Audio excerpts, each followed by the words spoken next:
고난, 어려움들이 있을 때 마치 예수님께서 풍랑 가운데 계셨을 때에 그 예수님이 계심을 알지 못하고 제자들이 두려워 떨었던 것처럼 우리는 때로는 그런 두려움에 빠질 때가 있는 것 같아요. 이 세상이 주는 어떤 풍랑, 두려움, 빠져 죽을까 하는 이런 두려움들 때문에. 그러나 여러분, 우리가 믿음의 눈을 깨어서 보면은 우리 주님이 우리와 함께 하시다라는 것을 우리가 알 수가 있습니다. 그런데 이런 것들을 믿지 못하는 자, 믿음이 없는 사람은 흔들리며 세상을 감당하지 못하는 사람으로 살아가게 되는 거죠. 두 번째, 세상이 감당하지 못하는 사람. 그 사람의 특징은 무엇일까요? 이 사람은요, 하나님이 살아계심을 믿습니다. 하나님이 절대적으로 살아계심을 믿고 하나님께서 내 삶 가운데 역사하시는 분이시라는 것을 확실히 알기에 그 어떤 분과도 바꿀 수 없는, 그 어떤 것과도 바꿀 수 없는 가치를 가지고 계신 분이신 줄 알기에 어떠한 어려움이나 환난이 올지라도 두려워하지 않고 흔들리지 않고 하나님만 바라보는 사람, 바로 그 사람이 세상이 감당하지 못하는 사람의 특징일 것입니다. 그리고 또 하나님의 나라를 위해서 그런 가치를 가지고 있는 사람이기 때문에 이 하나님의 나라를 위해서 자신이 무언가 손해본다 할지라도, 세상적으로 손해본다 할지라도 그것이 하나님 나라를 위한 것이라면 그 손해를 감내할 줄 아는 사람, 그 사람이 바로 세상이 감당하지 못하는 사람일 것입니다. 그래서 이런 사람들은 믿음으로 하나님을 바라보면서 오직 하나님을 향해서 소망을 두는 사람이죠. 여러분은 어떤 사람들입니까? 세상이 보기에도 우스운 사람입니까? 아니면 세상이 감당하지 못하는 사람입니까? 오늘 말씀의 본문 믿음장인 이 히브리서 11장에는 세상이 감당하지 못했던 사람들이 줄줄줄 나옵니다. 우리가 몇 주간 통해서 지금 히브리서 11장을 보고 있는데 그 믿음의 사람들처럼 우리가 세상이 감당하지 못하는 사람이 되려면 어떻게 해야 될까? 우리가 그것들을 한번 살펴보도록 하겠습니다. 자, 앞에 있는 화면 우리 다 함께 읽어볼까요? 첫째, 따라 읽어볼까요? 첫째, 하나님이 도우시는 것을 믿어야 합니다. 아멘. 우리는요, 먼저 세상이 감당하지 못하는 사람이 되기 위해서는 하나님이 도우시는 것을 믿어야 합니다. 당연히 우리 하나님이 살아계심을 믿는 게 가장 바탕이 되겠죠. 우리 말씀을 한번 찾아볼까요? 이사야 41장 10절 말씀. 하나님이 우리를 어떻게 도우시는지, 성경에서 어떻게 약속하고 있는지 한번 살펴보도록 하겠습니다. 우리 다 함께 우리 믿음으로 큰 목소리로 읽어보도록 하겠습니다. 시작! 두려워하지 말라, 내가 너와 함께함이라. 놀라지 말라, 나는 내 하나님이 됨이라. 내가 너를 굳세게 하리라. 참으로 너를 도와주리라. 참으로 나의 의로운 오른손으로 너를 붙들리라. 아멘. 너를 붙들리라. 너를 붙들리라. 아멘. 여러분, 우리가 이 약속의 말씀 우리도 굳게 붙드십시다. 하나님께서 우리를 붙드신대요. 어떻게요? 하나님의 그 의로운 오른손으로 우리를 도와주시겠다라고 말씀하십니다. 하나님이 우리를 도우시는 것, 이것들을 우리가 강하게 믿으며 하나님의 강한 손이 우리를 붙드시는 것 강하게 믿으며 세상이 감당하지 못하는 사람들로 살아가는 우리 모두가 되기를 소망합니다. 아멘. 여러분, 우리가 하나님이 살아계시다라는 것, 하나님이 우리를 도우신다라는 것 알았으면 이제 우리가 해야 될 것 있는데요. 무엇이냐면 우리는 이제 기도해야 합니다. 기도하는 사람이 돼야 합니다. 왜요? 우리 하나님은 살아계시고 그 하나님이 우리를 도우신다는 걸 알았으니까 도움이 필요한 우리들은 당연히 하나님께 기도해야겠죠. 하나님이 말씀하세요. 지혜가 부족한 자에게 지혜를 주시겠다. 능력이 부족한 자에게 그 능력을 내가 더하겠다.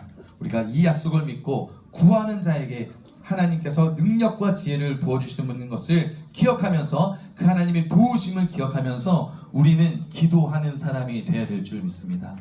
여러분, 그렇게 기도하고 계신가요? 우리 하나님은 들어주실 준비가 됐는데 구하지 않음으로 인해서 혹시 우리가 그 응답 못 받는 건 아닌가요? 전도사님의 아들이 굉장히 창의적인 아이라고 그랬잖아요.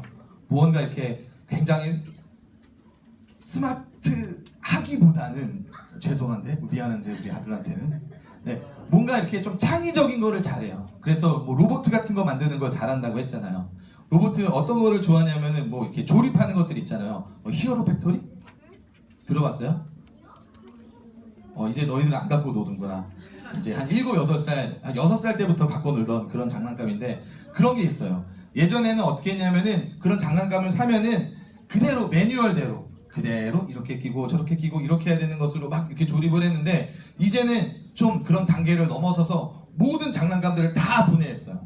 그 조그만 장난감들을 다 분해해서 한 군데 모아놓더니 이제는 자기가 만들고 싶은 대로 만드는 거야. 만들고 싶은 대로 막 뚝딱뚝딱 만들어요. 굉장합니다. 전도사님이랑 같이 아빠 같이 만들어 하잖아요. 만들기가 부끄러울 정도로 우리 아들 되게 잘 만들어서 그냥 만들어 하고 같이 놀아주기만 해요. 근데 어쨌든 이렇게 만들다가 보면은 어떤 부품이요 잘 안 빠지는 게 있어요. 막 낑낑대요. 혼자 해보려고. 그 장난감이 굉장히 작아요. 근데 우리 아들 혹시 보신 분은 알겠지만은 좀 등치가 있고 손도 꽤 두껍습니다. 떡볶이 손 같아 막. 그런 손을 갖고 있다 보니까 이 디테일한 거를 잘 못해. 뽑아달라고 이게 뽑으려고 하지만 뽑지를 못해. 낑낑대요. 그러다가 아빠한테 와서 아빠 이거 좀 뽑아줘 합니다. 왜 뽑아달라고 할까요? 너무 작아서. 너무 작아서. 또 한 가지 전제는 아빠는 그거를 뽑을 수 있는 능력, 그것을 뽑을 수 있는 힘이 있다는 걸 알기 때문이에요. 여러분, 우리 하나님도 마찬가지예요. 우리 하나님의 그런 능력이 있습니다. 여러분, 더 이상 혼자 낑낑대지 마세요. 이거 어떡하지? 안 뽑혀지는데, 이거 해결이 안 되는데 어떡하지? 낑낑대기만 하지 말고 우리 하나님께 나와 기도하면서 구하시면서 하나님의 도우심을 구하는 우리 모두가 되기를 소망합니다. 할렐루야. 자, 그 두 번째, 우리가 또 어떻게 해야 세상이 감당하지 못하는 사람이 될 수 있을까? 그 두 번째 한번 또 다 같이 읽어보도록 할까요? 시작. 하나님은 좋은 것을 주시는 분이심을 믿어야 합니다. 아멘. 여러분, 우리 욥기 말씀을 잠깐 살펴보도록 할게요. 23장 10절 말씀인데 이것도 한번 믿음으로 한번 또 읽어보도록 하겠습니다. 욥기 말씀 시작. 그러나 내가 가는 길을 그가 아시나니 그가 나를 단련하신 후에는 내가 순금같이 되어 나아오리라. 할렐루야. 여러분, 욥기의 내용을 좀 아시나요? 욥이라는 사람이 있었습니다. 굉장히 하나님 보시기에 정직하고 의로운 사람이었어요. 그러한 욥을 시기하여서 사탄이 하나님께 얘기합니다. 저 욥이라는 사람이 그냥 하나님을 섬기겠습니까? 저 사람에게 있는 거 다 없어져도 과연 하나님을 섬길까요? 하나님을 선하시다라고 얘기할까요? 이러한 하나님 앞에 나아가 사탄이 이렇게 얘기를 하죠. 그럴 때 하나님께서 허락하신 그 허락하에 욥에게 그럼 너가 한번 시험을 해봐라 라고 합니다. 그래서 욥이 시험을 당하죠. 어떤 시험을 당합니까? 그냥 단순한 시험이 아니에요. 그냥 간단한 시험이 아니에요. 어떤 시험을 받았냐? 그의 모든 재산을 없어져야 됐어요. 그의 모든 자녀들도 죽임을 당했어야 됐어요. 그냥 단순한 그런 어떤 작은 시험이 아니었다라는 겁니다. 이런 시험 앞에 욥이 어떻게 되어졌냐? 결국에는 자신도 병을 앓게 되어집니다. 여러분, 이쯤 하면 우리가 어떻게 될까요? 하나님, 내가 알던 하나님 정말 맞으세요? 선하신 하나님이라며요. 살아계신 하나님이라면서요. 능력 있는 하나님이라면서요. 왜 나에게 이런 일이 일어납니까? 내가 뭘 잘못했다고? 내가 죄를 지은 것도 아니고 하나님 앞에 의로운 사람으로 살아갔는데 왜 나에게 이런 원망이 있을 법한데, 여러분, 욥은 어떻게 고백하냐면 이렇게 얘기합니다. 주신 이도 여호와이시오 거두신 이도 여호와이시니 여호와의 이름이 찬송을 받을지어다. 아멘. 이렇게 선하신 하나님을 신뢰하며 찬송하던 그의 모습을 볼 수가 있습니다. 그런 욥의 모습을 보고 하나님 어떻게 하시느냐? 우리 욥의 맨 마지막에 가면은 그가 잃었던 모든 것들, 재산, 그들의 자녀 모두 다 2배로 주시는 장면을 볼 수가 있습니다. 언제요? 욥이 하나님의 선하심을 신뢰하였을 때에 그런 일들이 일어났다는 겁니다. 여러분, 이렇게 하나님은 살아계시고 하나님은 우리를 선하게 인도하시는 좋은 것을 주시는 분이심을 알기에 이렇게 아는 사람들은 결코 세상을 감당하지 못하는 사람이 아니라 세상이 감당하지 못하는 사람으로 살아갈 수밖에 없지 않겠습니까? 우리 가운데 이러한 믿음이 필요하겠습니다. 하나님은 선하신 분이십니다. 그 하나님은 절대 악을 창조하지 않으셨어요. 우리에게 좋은 것을 주시는 그 하나님이 바로 우리의 하나님이십니다. 사랑하는 여러분, 말씀을 마무리하도록 하겠습니다. 여러분, 우리가 기억하기를 바랍니다. 이것 하나 기억해야 될 거예요. 믿음은, 따라해볼까요? 믿음은 모든 것을 이기게 합니다. 아멘. 여러분 이것을 믿으십니까? 믿음이 뭐였죠? 우리 하나님의 살아계심을 바라볼 수 있도록 하는 안경, 하나님이 역사하시는 분이심을 바라볼 수 있게 하는 그 현미경과 같은 역할을 하는 것이 바로 믿음이라고 하였습니다. 이 믿음을 소유한 자는 모든 것을 이기게 하고 그 다음에 세상이 감당하지 못하는 사람으로서의 삶을 살아간다라는 것입니다. 성경의 인물 한 명을 더 살펴보도록 하겠습니다. 여러분, 기드온이라는 사람 아십니까? 기드온과 몇백 명의 용사? 300명의 용사. 여러분, 기드온이 처음부터 이 300명의 용사와 함께 싸울 수 있을 만한 용기가 있었을까요? 그렇지 않습니다. 여러분, 이 기드온이라는 사람을 살펴보면 어떤 사람이었냐면은 굉장히 두려움이 많은 사람이었어요. 그리고 굉장히 그 마음 안에 열등감도 많았던 사람이에요.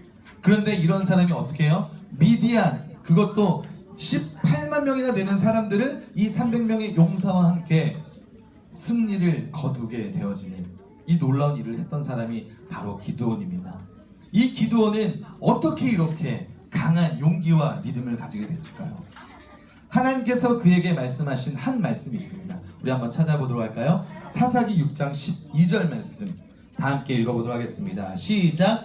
여호와의 사자가 기드온에게 나타나 이르되 큰 용사여 여호와께서 너와 함께 계시도다 하매. 아멘. 여러분, 큰 용사 기드온이여 여호와께서 너와 함께 계시도다 라는 이 하나님의 말씀을 믿었기 때문입니다. 사랑하는 여러분, 우리도 믿어야 될 것 같습니다. 무엇을 믿어야 될까요? 하나님은 우리를 도우신다라는 것. 두 번째, 하나님은 우리에게 날마다 좋은 것을 주신다라는 것을 우리도 믿어야 할 줄 믿습니다. 하나님께서 우리 가운데 분명히 말씀 가운데 그렇게 약속하고 있기 때문입니다. 그래서 세상이 더 이상 만만히 보는 사람이 아니라, 세상에 좌우되는 그런 사람이 아니라, 세상에 마치 온도계와 같은 사람이 되어지지 않고 온도 조절기와 같은 사람으로 우리가 살아가야 되는데, 온도계와 같이 환경에 의해서 좌우되는 그런 사람이 아니라 세상이 감당하지 못하는 사람, 그리고 세상으로 내 주변, 더 나아가 이 세상을 복음으로 변화시키는 그런 믿음의 주와 소년부 되는 그런 세상이 감당치 못하는 우리 모두가 되기를 간절히 소망합니다. 아멘. 우리 함께 기도하겠습니다. 함께 기도하실 때에 하나님, 우리에게 다시 한번 믿음을 주시옵소서. 세상이 감당치 못하는 그런 사람이 돼야겠는데, 이 세상이 말하는 것에 좌우되면서 살아가는 것이 아니라 정말 이 진리의 말씀대로 우리가 살아가야 하겠는데, 하나님, 우리에게 믿음이 필요합니다. 주님을 바라보는 그 믿음이 우리 가운데 필요합니다. 흔들림 없는 그 믿음이 필요하오니 주님 이 시간 나에게 믿음을 더하여 주시고, 세상을 감당하지 못하는 사람이 아니라 세상이 감당치 못하는 사람, 세상이 만만히 보는 사람 아니라 세상이 어찌할 수 없는 믿음의 사람 될 수 있도록 하여 주시옵소서. 함께 합심해서 기도하도록 하겠습니다. 함께 기도하겠습니다.